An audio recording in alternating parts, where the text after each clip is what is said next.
My name is Wayne Rood. I'm the manager for Aboriginal Relations at SaskPower, and we're working on a real important initiative for the company with the community of Sandy Bay. That initiative is about trying to bring together the community and the company to form a new relationship for the long term.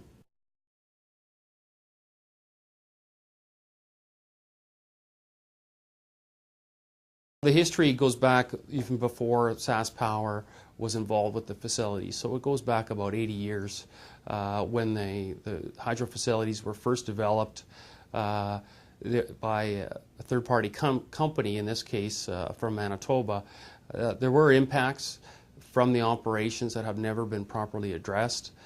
Families and individuals that were part of the development, there were some things that happened there that weren't the community was not treated very well along the way, and some of those issues and concerns remain.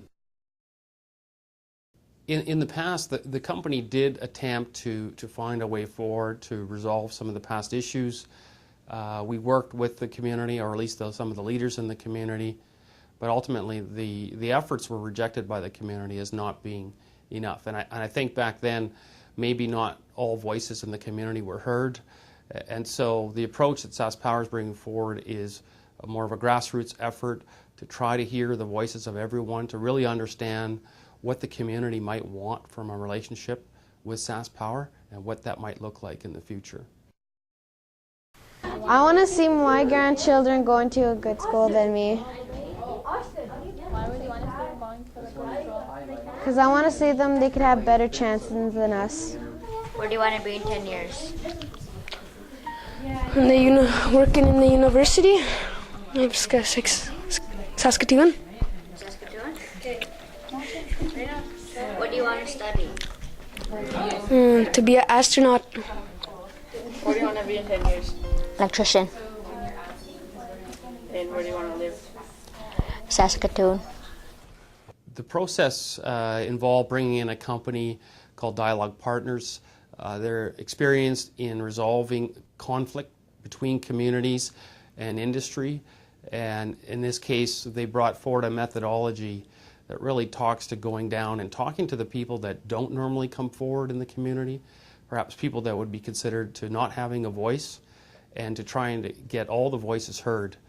And that really lays the framework and the foundation for both the community and SaskPower to come together. So it represents a bridge.